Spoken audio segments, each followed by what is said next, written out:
Welcome to the September 15th, 2017 edition of Colorado Inside Out. I'm your host, Dominic Dezzutti. Thank you very much for joining us. It is good to be back in the saddle. Let's get a quick take on U.S. Secretary of Education Betsy Devos visiting Colorado this week as a part of her Rethink School tour. The controversial education secretary was met by demonstrators as she visited Firefly Autism House in southeast Denver. Patty Calhoun from Westward, let me first begin by thanking you for taking over host duties while I was away. I'm sure our viewers enjoyed an opportunity to hear intelligent questions for at least a couple weeks. We're going to put that right to bed today. So thank you for doing that. What did you think of the visit from Secretary Devos? And thank you very much for returning. It was interesting that she chose Firefly because, of course, Firefly was the scene of the case that went to the Supreme Court, and they issued their decision back in January, the Andrew F. case that said that for an autistic child, sometimes public school wasn't going to be enough and that private school, the proper private school, was acceptable. That's gone back down to the lower courts for the reimbursement issue. So we're going to be hearing plenty more about that. It's a Colorado case. As for protesters, sure, until she proves she knows what the Americans with Disabilities Act means, there will be protesters. Indeed, there will be. Mike Krauss joins us from the Independence Institute. Mike, the Institute has been doing a lot of work in education issues. They're not afraid of controversy, and here we have a pretty controversial education secretary. What do you think of this Rethink School plan that has been part of this tour? Well, first, it's interesting that, of course, Betsy Devos was met by protesters because there's a cottage industry whose job it is to protest her to the point she needs to be escorted to avoid physical harm from time to time. That this was a very different visit, actually. The last time she was in Denver, and by the way, the protests were very different. I don't think a lot of these people weren't Devos protesters. They were general protesters. There was some anti-Trump stuff, some DACA stuff going on. She was here to talk broadly about parental choice in education to the American Legislative Exchange Council, which is also a lightning rod for protests. So it was a much bigger, grander protest. Keep in mind that Betsy Devos was here today talking about this rethinking education, making the specific point that parental choice also applies to kids with special needs. So the political optics would have been different for protesting, because essentially you would have been protesting a woman who was here making the case that, yes, these kids and their parents actually deserve options, which is a big part of this Rethinking Schools thing, is options and parental choice. So, yeah, she's met by protesters, but a very different dynamic than last time she was here. John Bowman from 5 Points News joins us. John, Colorado is no stranger to controversial education issues. We've had a lot of them go to court here. We've had a variety of school districts go at it and offer new different reform ideas. So do you think Colorado might see Betsy Devos more often because of our general nature about education? Well, appropriate ambitious is one of the words that, or one of the phrases that they use for this visit. You know, while great advances have been made for kids with disabilities and mainstreaming them into regular classes, I think a lot of times that works for some, but not for all. And in many cases, sometimes teachers that deal with special needs children, you know, say it's detrimental to some of the classes that they're in. So I guess at some point, parents having to sue to get their students into classes that they need, I think that's going to be the big issue going ahead. And having to sue to get in classes is probably not a good thing. Ian Silveri, Executive Director at Progress Now Colorado, rounds out the panel. It's good to have you back here. Ian, when you see these kind of protests of a national figure coming to town, do you think that might lead to some local action? Does that spur some momentum? Well, I mean, the fact is that many folks on the left, the middle, and plenty on the right actually don't understand why Betsy Devos is the Secretary of Education. Her qualifications are mysterious, and the only one anyone can really conjure up is the fact that she's a pretty big donor to the Republican Party. So her visits to Colorado will remain controversial because she still hasn't set foot in a public school in the state of Colorado, which is where the vast majority of children in Colorado get their education. Colorado has a decent school choice framework, better than a lot of other states, especially Michigan, where the DeVos clan has sort of been hammering away at it for quite a while. But the fact is that, you know, it's kind of low-hanging fruit to go say we support kids with disabilities. Everybody supports kids with disabilities. I think it's really important that we move forward on that policy, state level, local level, and the federal level as well. But I mean, until Betsy DeVos proves that she's actually a qualified Secretary of Education, she's going to be met with resistance whenever she shows up here. Governor Hickenlooper has called for a special session of the legislature to begin on October 2nd to fix a problem in a new tax law that accidentally eliminated recreational pot tax revenue for special tax districts. Republican leaders questioned if the special session is needed, but Democrats support the move. Meanwhile, U.S. Senator Cory Gardner announced a bipartisan measure on Wednesday that would make it easier to conduct nationwide marijuana research. Patty, let's keep it simple for the first question. Is the special session needed? Well, there's action definitely needed on that one bill, which, as we remember, it was the hospital provider fee variation. It was the fix. It was the long-discussed issue in the legislature. It was moved through very quickly at the end based on sustainability for rural Colorado, including hospitals like the one in Hugo that were worried they would have to close if it didn't pass. But it does prove that there's a reason for editors, and more specifically for proofreaders, because they moved so fast, they just missed the fact that in changing the marijuana tax from 10% to 15%, they eliminated RTD, the Scientific and Cultural Facilities District, and some other special districts. Special session costs maybe $25,000 a day. RTD's estimated it's going to lose $3 million. So it's a better investment to do it now than wait until October. Presumably, they will only deal with the language issues, and as an editor, I'm happy to help. But if they did go back into the whole hospital provider fee controversy, and as an end run around Tabor, that could be a problem.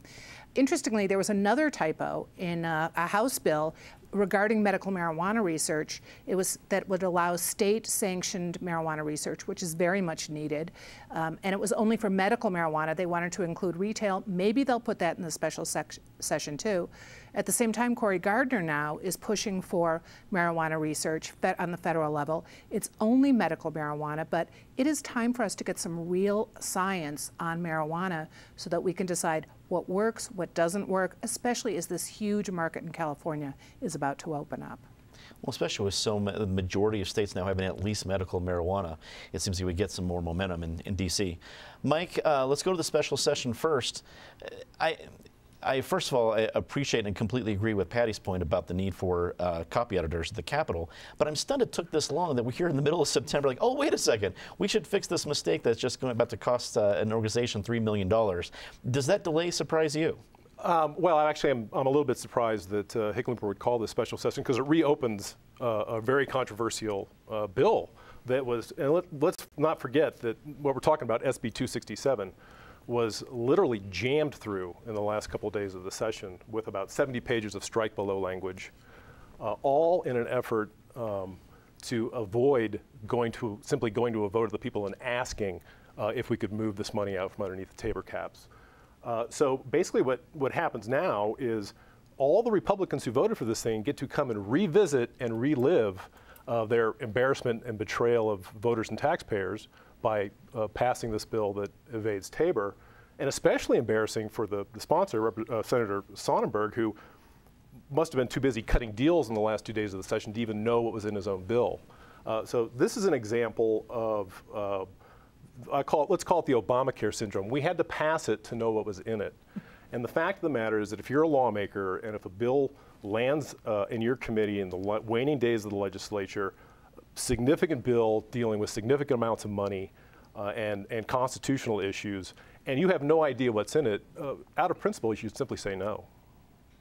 John, we've clearly seen from Mike's point of view that there's going to be some sort of partisan divide on this. Is there a risk to the special session that where Hickenlooper might be asking, Governor Hickenlooper is opening up a opportunity for this to become a bigger Pandora's box?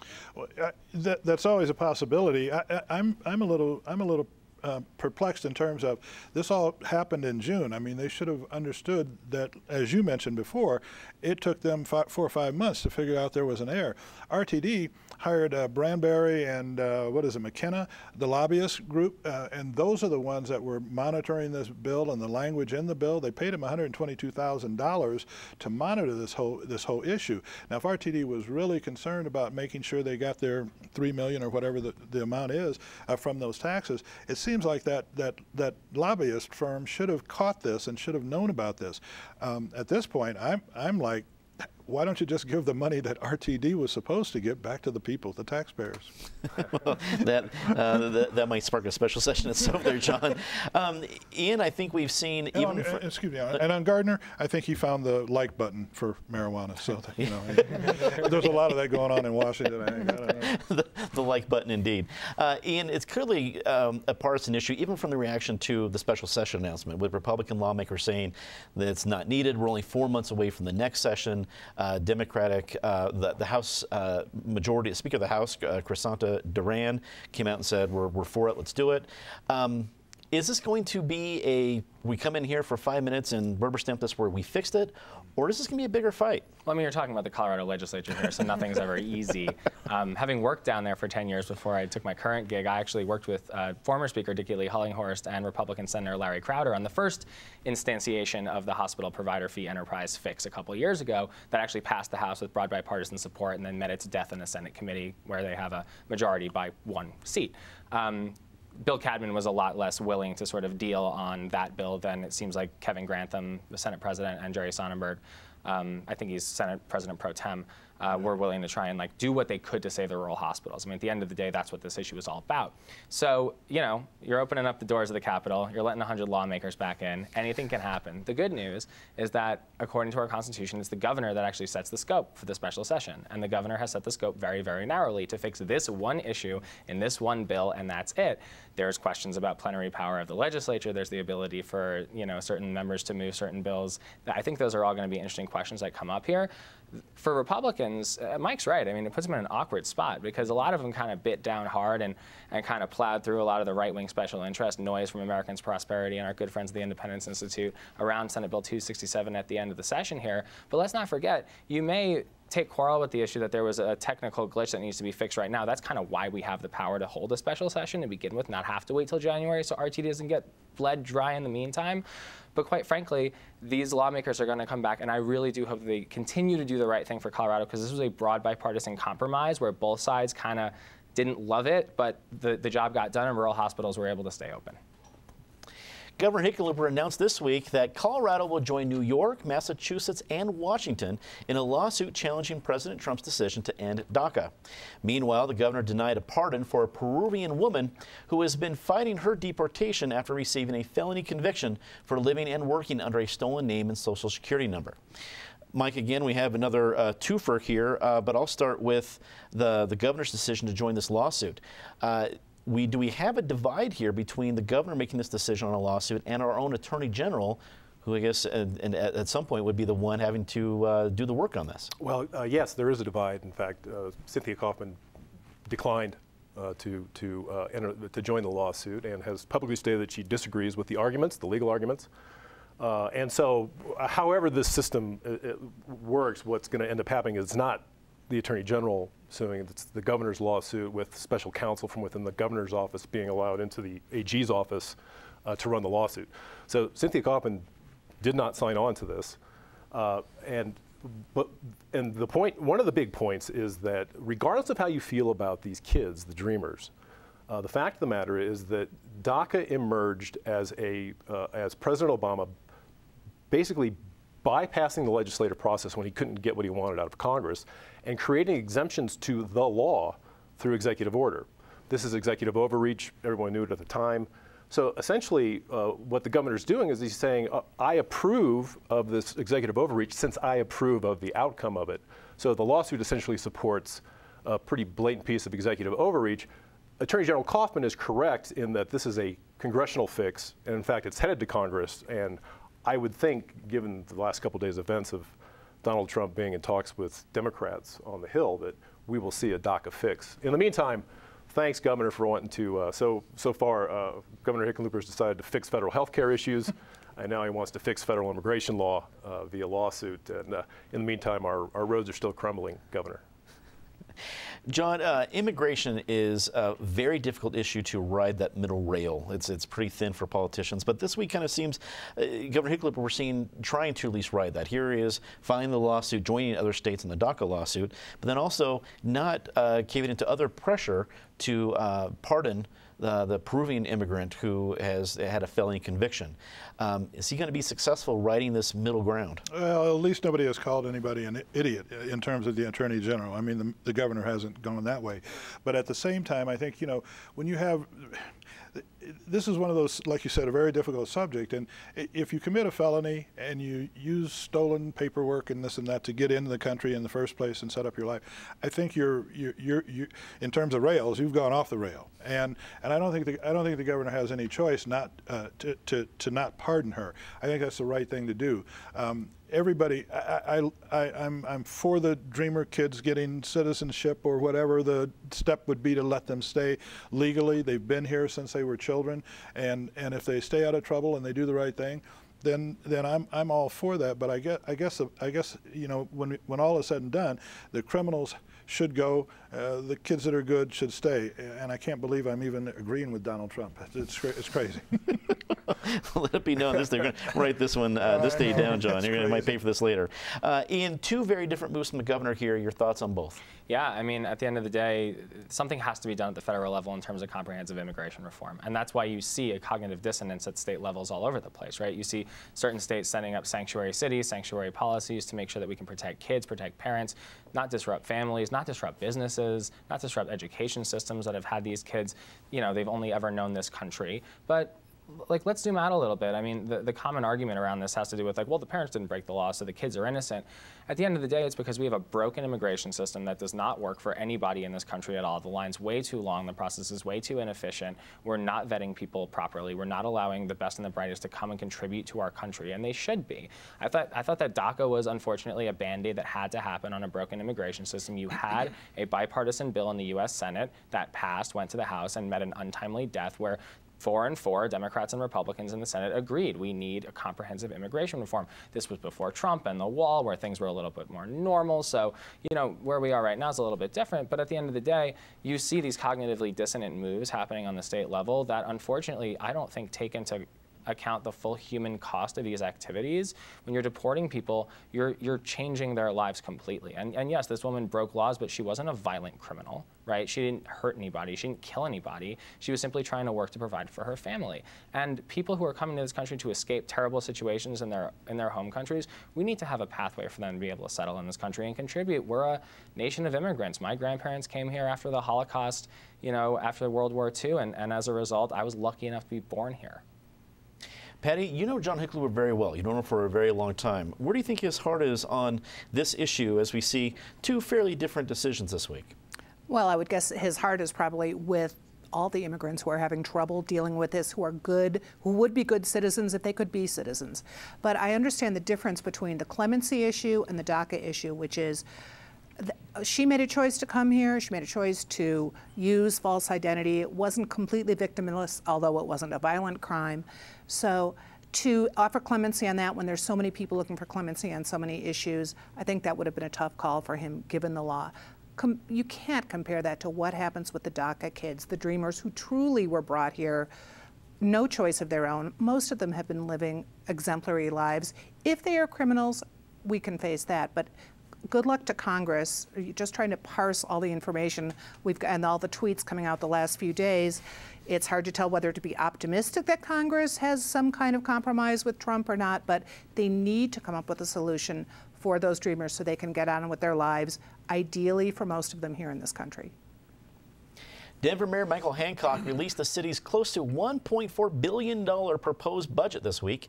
Housing affordability, eviction assistance, behavioral health, and increasing the police force are among the many issues addressed in the plan. John, you have reported and seen a lot of city budgets. This is a good year. Everyone's excited about the revenues coming in. We're growing, so it's a big budget. What did you think? Did anything stand out to you as a major issue or game changer in the budget presented this week? I thought this was the way he's proposing this, there's 7 different topics, 7 different venues for money to be used in. And this is like going to a Chinese restaurant and ordering 2 from column A and 1 from column B. You can vote on different things, and you can have mix and match and choice. But I don't think anybody knows where and how much each one of these is earmarked for. You know, we've still got these lingering, you know, white elephants. Taking I-70 underground and the National Western Stock Show redo. We're missing out on all the Gaylord taxes that we could have been a partner on if we'd have moved the National Western out there. Instead, we're going to take over neighborhoods. We're going to take over buildings that are 100 and some years old, and we're going to try to bring them up to date. Many of them can't even be brought up to date. And then you've got the golf course issue and the ditch and everything else. So there's a lot of different things.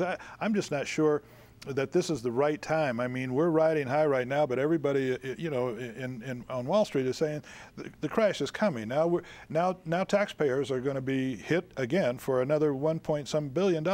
I still am an advocate of seeing what we have done with bond issues over the last 5 or 6 years. Where is a report card on what money has been spent on and what projects have really come together? I mean, I will give the city a good mark for doing all the street repairs that have been going on in downtown. Colfax has never been smoother. It's amazing. But this budget, I think, is over the top, and I would urge everybody to say no. That's my thought. Okay, Ian, Mayor Hancock is beginning a lot of national attention. He's a mayor with leading a growing national city, so the attention makes sense. Does this budget match the aspirations of our city? I think it's an incredible time to live in Colorado. It's an incredible time to live in Denver, the metro area. I mean, we're booming. It's great. John's right. I mean, there's always terror on the other side of the horizon, so you got to be careful. You got to plan smart, right? But this is an innovative budget in a couple of ways. There's some interesting things in here. This $500,000 fund for helping folks with rental assistance or moving out or paying their heat bills and all that. I think it's interesting, and it's not just going towards folks like sort of at the very bottom of the income poll. It's sort of in the middle, and that's something that people in the middle income bracket generally don't see a lot of help from the government. It either goes in tax breaks to rich people or handouts and assistance to people with low incomes. So I think that's an interesting thing. Affordable housing is a huge issue in this town. The legislature dealt with the construction defects issue last year, so we're supposed to be seeing all these wonderful condos popping up everywhere. I don't see them yet, but I'm waiting. Well, they're great. They're starting in the mid 700s. Fantastic. I thought affordable was the word we were going for here. So I think these are worthy causes and worthy endeavors, but I think John's right. Being skeptical and looking at the details, I think, is going to be really important for councilors and voters and everybody who has a chance to weigh in on this budget going forward. Patty, did anything stick out to you as a big issue that our viewers need to know more about? Well, they should look at all of it and try to figure out exactly what it takes to run a city and are the added things they want. It is difficult to look at it right now and think, okay, what happens if that $900+ million in bond issues isn't passed in November? What won't we get? What priorities should there be? Because this budget is based on those all passing, and those were all based on a lot of needs we have. But I will counter John at one point.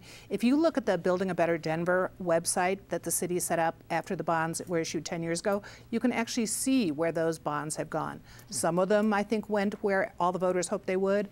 Some maybe took a little bit of a turn, say the Betcher bonds, but you can see where the money's gone. It's just there's so many needs to deal with this increasingly busy, dense, potholed, I must argue if you're not on Colfax, potholed city, and there are some issues you've got to pay attention to. Mike, wrap it up for us. And $1.4 billion, a billion here, a billion there. Sooner or later, we're talking about real money. The true level of taxation is whatever the level of spending is. I mean, that's what your tax burden really is. And Denver may be riding a wave right now, but also remember that Denver's also been subsidizing a lot of this growth in pursuit of becoming what, and I hate to be a broken record, I said this last time I was on, in pursuit of becoming a luxury city. There are essentially 2 kinds of cities in this country. There are opportunity cities, there are luxury cities. San Francisco being a great example of a luxury city, Houston actually being a great example of an opportunity city. And Mayor Hancock and a lot of people in Denver made a decision a long time ago that they were pursuing the same kind of policies these luxury cities do. That means that people get left behind when it comes to housing. And now so don't be fooled whenever anyone says affordable housing. They don't mean affordable housing is a house you can afford. They're talking about subsidized housing. And it's not going to be possible to subsidize our way out of what is a housing affordability issue. So you can throw as much money as this you want, but at the end of the day, this is not going to be the fix. Well, let's quickly get to our favorite part of the show, Disgrace of the Week. And as always, except for the last 2 weeks, Patty, you get to start off. I did get in the last 2 weeks, and I'm going for a third time on Mother Nature, not just content with decimating Houston and Florida. We have the wildfires you just went through in Montana. What's happening up in Montana all summer and through the Pacific Northwest is really a disgrace. They're finally getting some snow. The place that we were at, it was 80 degrees last week. It had its first snow today. It's been a little weird. Mike. The passage of Senate Bill 267 was a disgrace this spring, and it'll be a disgrace again in October. So the double disgrace of the week is Senate Bill 267 and all the Republicans who voted for this. John. After the city has given Washington Street redeveloper Carl Bourgeois millions of dollars to fix up the Rossonian Hotel, he finally made he spent $800,000 for it, and he now sold it for $6 million to one of the other developers that has already built on Welton Street. So finally the Rossonian will get redone, but at what cost to taxpayers? Ian. I hate to be the left-wing guy on the panel, but I'm going to have to say Donald Trump. I mean, these moves all over the place on DACA are causing a lot of fear, intimidation. You're having kids in schools, like, fingering other kids saying, deport this person. Like, that's not good for anybody. We have a massive problem in our country right now. We're extremely divided. And for Trump to come out in one breath and say, you know, oh, we're going to take care of these kids, no problem, and the other end, no free rides in America. I just don't know what to do with this anymore. So we need some stability, and we need the President of the United States to pick a side here. Very quickly, let's do Say Something Nice, the bumper sticker version. Patty? The dinosaur discoveries in Thornton have been fabulous. Sadly, Mike Getty, who was a longtime paleontologist, passed away while just doing some of the discovery. Mike. A couple of sharp-eyed Edgewater residents where I live, along with some very fast-responding Edgewater PD, who actually nabbed a couple of these annoying porch pirates in the act. And so just because stuff's sitting on my porch doesn't mean it's yours to take. Here, John. And you know, I'm driving Uber part-time, and the #1 thing people talk about is how unsafe they feel on the 16th Street Mall. I say bring back the horse patrol. Hard to fight with. Police on ponies. Ian. My wife, State Representative Brittany Pedersen, announced to run for State Senate this week. So she's going to run for Senate District 22 in Lakewood, and I'm really excited about it. There you go. That's all the time we have for this edition of Colorado Inside Out. Thank you very much for joining us, and thanks for tuning in. As always, check out the segments of the show on Facebook and Twitter. I want to give a special shout out to the various fans of the show I've met this last week at some of our events. We know that our 25 years on this show is made possible because of all of you, so thank you very much for your support and for tuning in. For everyone here at CPT 12, I'm Dominic Dezzutti. Thanks very much for watching. Good night.